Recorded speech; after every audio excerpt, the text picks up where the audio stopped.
Bonjour à toi qui me regarde et j'espère que tu vas bien. Tu es diplômé dans un domaine, mais tu cherches un emploi au Canada. Depuis des années, tu ne sais pas comment faire. Tu es à la bonne place. Tu n'es pas diplômé, tu n'as pas d'expérience, tu veux travailler au Canada. Laisse-moi te dire que c'est possible. Mais pour que cela soit possible, il y a certaines étapes très importantes que tu dois suivre pour pouvoir décrocher un emploi au Canada.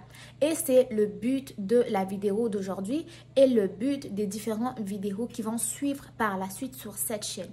Donc, parmi les premières conditions nécessaires pour trouver un emploi au Canada, tu dois avoir au moins un CV rédigé dans les normes canadiennes. Un CV rédigé dans les normes canadiennes ne doit pas avoir de photos, ne doit pas avoir d'informations personnelles, c'est-à-dire ton âge, ton genre, ni ton état matrimonial. Ensuite de ça, sur le CV format canadien, tu n'es pas obligé de mettre des références, mais ça doit être un CV concis et bien explicite, dans le sens où tu peux mettre ton profil d'emploi si tu le souhaites, mais tu dois obligatoirement mettre tes compétences, tes expériences de travail, tes formations et tes implications sociales ou bénévolat si tu en as réalisé. Sur le CV canadien, les références sont sur demande, ok?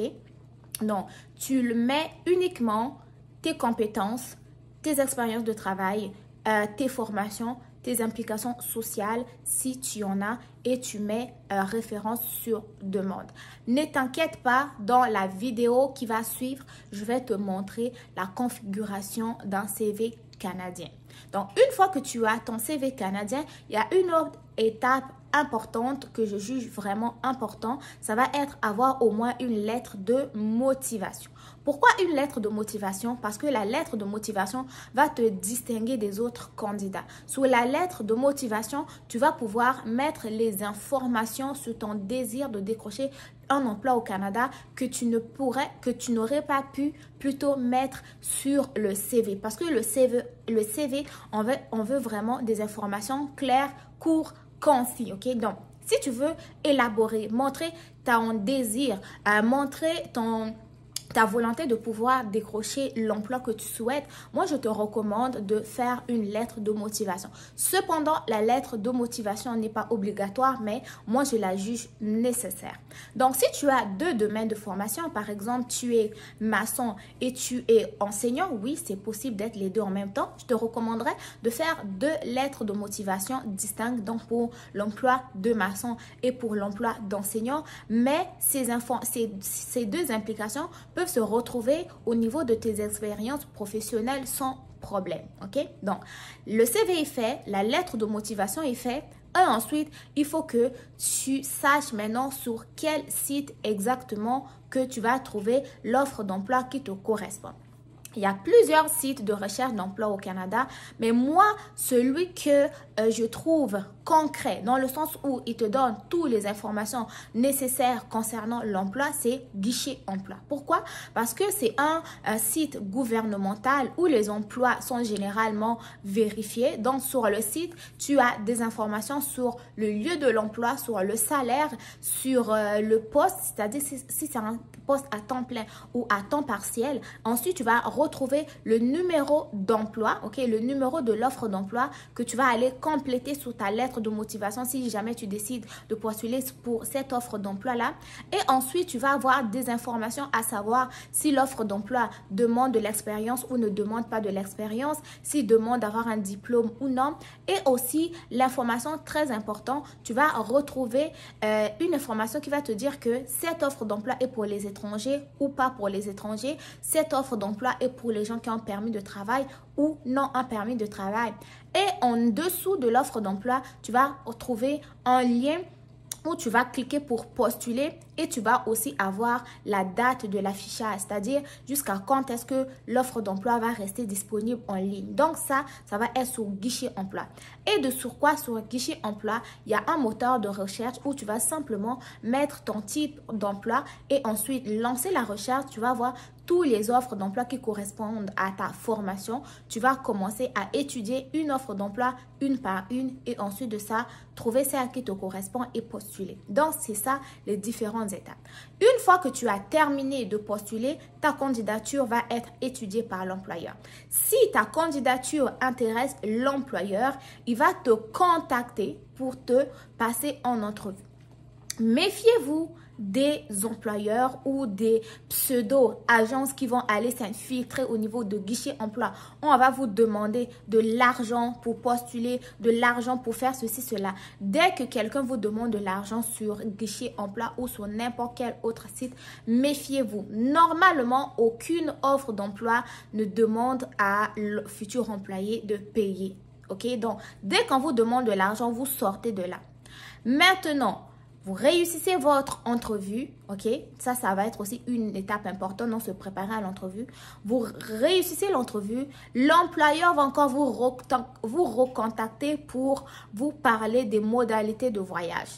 Il va vous énoncer une petite partie pendant l'entrevue, va vous demander est-ce que ça va être facile pour vous de déménager, qu'est-ce qui vous motive à déménager, avez-vous des enfants, comment, ceci, cela, ok? Donc, une fois qu'il va vous avoir demandé ça pendant l'entrevue et que malgré cela, la candidature l'intéresse, à la fin, il va encore vous recontacter maintenant pour commencer les différentes démarches. Soit il va vous payer un billet d'avion, soit il vous a dit que moi je ne paierai pas le billet d'avion, c'est à vous de chercher ceci, cela. Donc, soyez toujours à l'affût.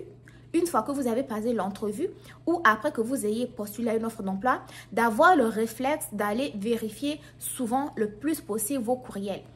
S'il n'y a rien dans vos courriels, n'hésitez pas non plus à aller regarder dans vos messages indésirables parce que des fois, les messages vont aller se cacher au niveau des spams ou au niveau des courriels. Donc, ayez l'habitude d'aller vérifier. Mais, chose importante que j'avais oublié de vous parler avant d'en arriver là, assurez-vous au moins en tout temps d'avoir un passeport qui est valide. Pas valide pour 3 mois, pas valide pour 1 mois. Ayez au moins un passeport qui a encore une validité de 2 ans, de 3 ans ou 1 an et demi. Méfiez-vous des passeports qui ont une durée de 1 mois ou de 2 mois. Moi, j'ai déjà eu des personnes qui m'ont écrit en inbox pour me dire « Moi, j'ai eu une offre d'emploi, j'ai même passé l'entrevue, mais malheureusement, mon passeport était expiré. » Donc, comment est-ce que tu peux déjà commencer les démarches de A à Z, arriver à cette étape-là et puis ton passeport est expiré? Ou bien tu penses que c'est l'employeur qui va encore aller renouveler ton passeport? Donc, soyez sérieux, soyez impliqués dans vos différentes démarches pour que ça marche. Certaines personnes vont faire des démarches comme ça, mais ils ne sont pas vraiment à leur affaire comme on dit ici au Québec. Mais si vous suivez ces différentes étapes que je viens de vous énoncer, vous allez voir que ça va être très, très facile. Maintenant, dans la prochaine vidéo, qu'est-ce que je vais vous montrer? Je vais vous montrer la configuration d'un CV canadien que vous pouvez faire vous-même. Si vous avez la difficulté, sachez que mon site internet, j'offre des services pour la réalisation des CV format canadien, lettres de motivation. Bien sûr, c'est payant parce que je dispose de mon temps et ma disponibilité pour le faire.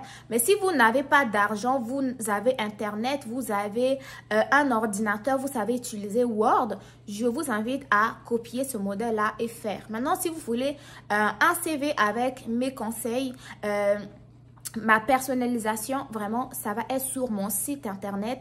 Il n'y aura pas de virements. Je ne vous demande pas de me contacter sur WhatsApp, m'envoyer l'argent sur WhatsApp. Moi, je n'ai pas de WhatsApp public. Mon numéro de téléphone est privé et c'est uniquement pour les personnes qui sont passées par mon site internet. Ils ont validé leur commande, ils ont eu leur reçu et ensuite de ça, moi, je prends contact avec eux pour commencer leur dossier, ok? Sinon, moi, je ne vous demanderai jamais d'envoyer vos informations sur ce WhatsApp. Envoyez ça sur WhatsApp, faites le virement à un tel. Non, méfiez-vous de ces escrocs qui n'ont pas le scrupule d'aller copier les photos, copier les informations de quelqu'un pour aller faire des faux sites et pouvoir voler l'argent des gens. Donc, mes vrais réseaux sociaux, vous les connaissez, ils sont épinglés sur Instagram. Ça, c'est mon vrai et unique compte YouTube. J'ai une seule page Facebook, un seul compte TikTok où on est plus de 200 000. Donc, les gars, dans les prochaines vidéos, je vais répéter. Je vais vous montrer la configuration d'un CV canadien, un exemplaire de lettre de motivation et aussi comment trouver son emploi sur guichet emploi et comment postuler. Pour ne rien rater là, je vous invite vraiment à rester connecté. Partagez la vidéo à vos amis, même à vous-même, parce que moi, je suis là à votre service. Je suis là pour vous aider parce que je sais que les dossiers d'immigration, ça coûte extrêmement cher. Et surtout, moi, je n'aimerais pas que vous payiez pour rien alors que vous n'avez pas le service. Donc, sur ce, je vous laisse dans vos différentes démarches. Bon succès à vous. Moi, je vais commencer un peu à m'occuper des travaux que j'ai pour mes clients. Bon succès dans vos différentes démarches. N'oubliez pas de rester vigilant. Aussi, n'oubliez pas de rester connecté sur ma chaîne, de partager la vidéo et laissez-moi un petit pouce bleu pour m'aider. Donc, voilà. Bye bye. On se retrouve pour de nouvelles vidéos très bientôt. Donc, CV canadien et comment postuler sur guichet emploi.